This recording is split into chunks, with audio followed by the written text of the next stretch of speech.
So I am here with Isabel McLeod. Today's date is March 23rd, 2015. And Isabel was born in Paisley, Scotland in October 14th, October 14th, 1925. 1925.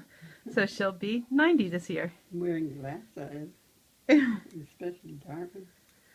So are my eyes okay? Yeah, they're beautiful. So, Isabel, tell us how you met Angus. Okay. I got off of the bus on the west side of Paisley, and I was dressed to kill. I had been in a fashion show, and Angus was standing. He was a policeman standing across the street from the bus stop, and he was with another policeman. The other one knew me, Angus didn't. And he said, "Bob, look at that girl over there." He said, and Bob looked over and said, "That's Isabel." He said, "I've walked to the store down a bit." And he says, "That's the girl I'm going to marry." He hadn't even seen my face. Wow. He saw the back of me. And he said, "That's the girl I'm going to marry." And he was like, what? He must have been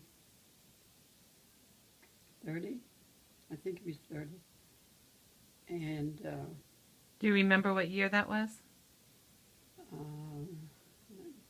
Angus was 30. You were married in 50. He was born in 20. 20, and that was 30. Okay. He was 30. Okay. 1950? Yeah. No, it was,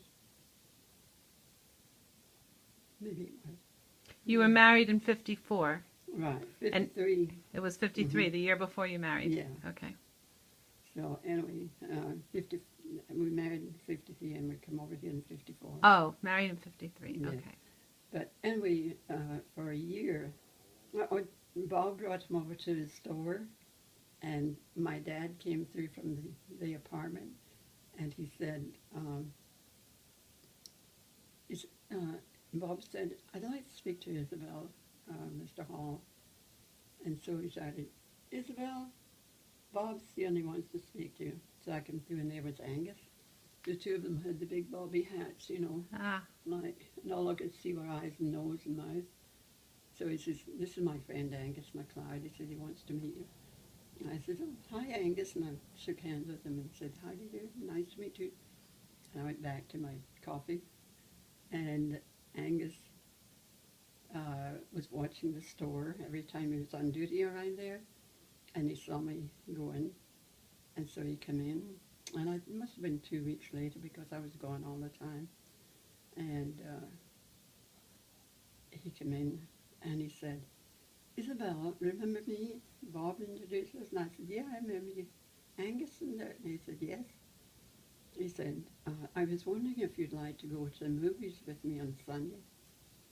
And I said, "Movies on Sunday?" And he said, "Yeah." I said, "Well, I'll be home here for the weekend. I might as well." "Yeah, I'll go with you, Angus."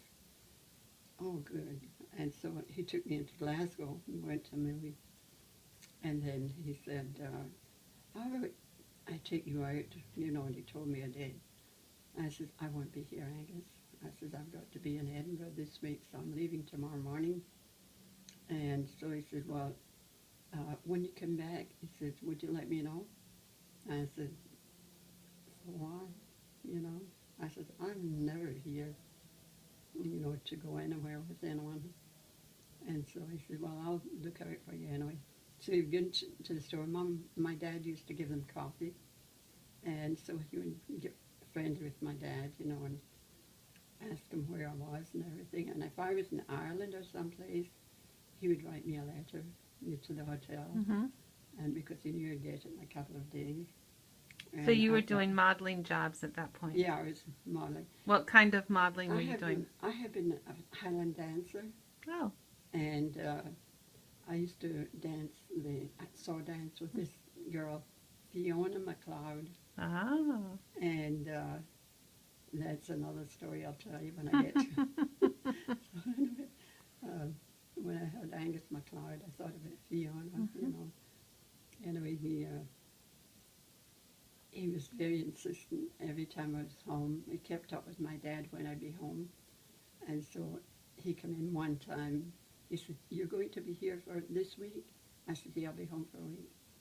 He said, "Would you like to..." And then he says, "Wait a minute." He says, "I've got something on Friday, and I get 2 tickets for it." I said, "What's that?" He said, "The policeman's ball." Well, the week before, I had been modeling these most beautiful evening gowns. This was a yellow satin. It was just here, and it had all these pearls and things all over it. And the skirt was like this, and I went up at the back, like an apron skirt. And then there was about this much chiffon underneath, sticking out. And the girl that did our hair had put my hair up and put all the same stuff on my head, my hair. And so I said, "Yeah, I have a nice ball gown I'll wear for it." He said, "You have?" And I said, "Yes." And when I come down the stairs, he was sitting at the bottom of the stairs talking to my mom. And he went, his mouth fell open, his eyes went wide. "You look beautiful." I said, "I just bought it at the fashion show I was in." He said, "I'm glad you wore it." And he asked me what colour I would wear. Yeah. And he bought me a corsage, And Yeah. he said, "Where will I put it?" Because it was to here. And I said, "I'll carry it." And so Mom went and got me something to put it on my wrist, And we went to the policeman's ball. Well, you should have seen all the policemen. 2 or 3 of them had tried to date me. One of them I went out with naked fresh, and I told him that I'd never want to go with him again.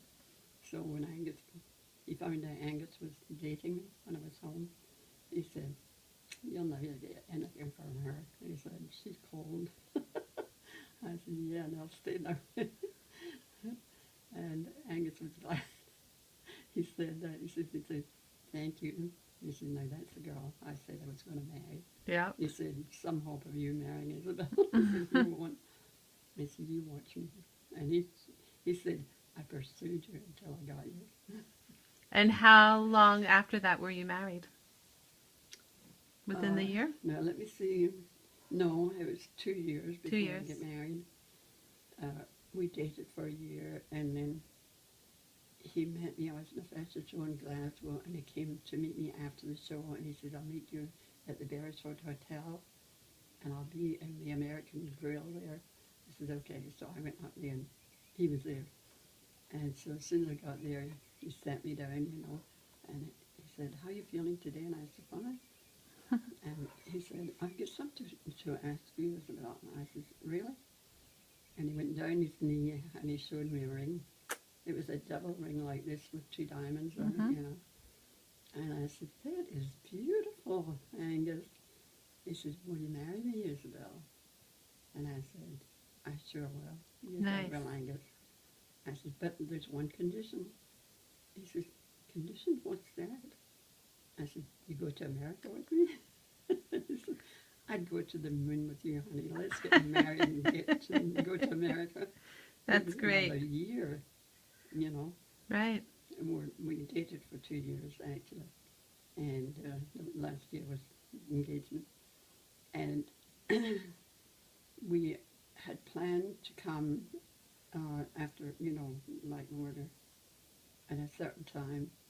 And your dad said, "Angus, Meg and I have decided to get married before you go to America, so you have to wait. You're my best man." And we had our visas and everything, and I said, they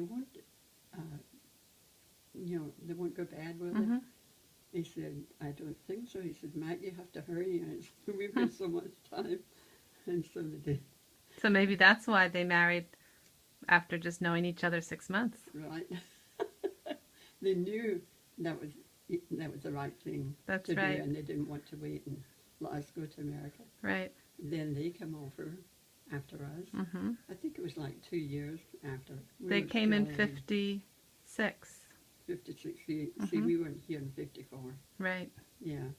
And we were I'm going to living have to close. pause it for a moment, Okay. okay?